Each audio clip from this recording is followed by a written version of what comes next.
Alors dans cette première vidéo du chapitre sur les triangles, on va déjà commencer par définir ce qu'est un segment. Et avant de définir ce qu'est un segment, il faut revenir à la définition de la droite. Une droite, c'est une ligne illimitée qui se trace à la règle. Et si nécessaire, on peut prolonger son tracé des deux côtés. Du coup, on peut en déduire la définition d'un segment. Un segment, c'est une partie d'une droite qui est délimitée cette fois-ci par deux points distincts, différents, appelés extrémités du segment. En voici un exemple. On avait la droite AB. La zone bleue, c'est le segment AB qui se termine en A et B. A et B étant les extrémités de ce segment.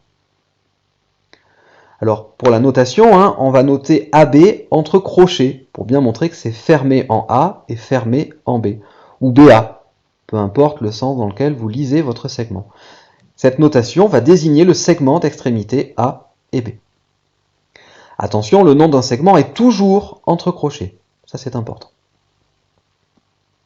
Alors maintenant, on va s'intéresser à la longueur d'un segment.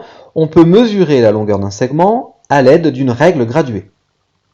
Il faut choisir une unité de longueur, alors par exemple le centimètre, qu'on peut abréger en cm, ou le mètre, qu'on peut abréger en m, le décimètre, etc. On va noter AB sans rien autour, la longueur du segment AB.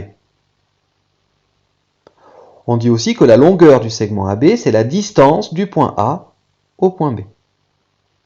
Et on écrit alors AB égale notre distance, sans oublier l'unité.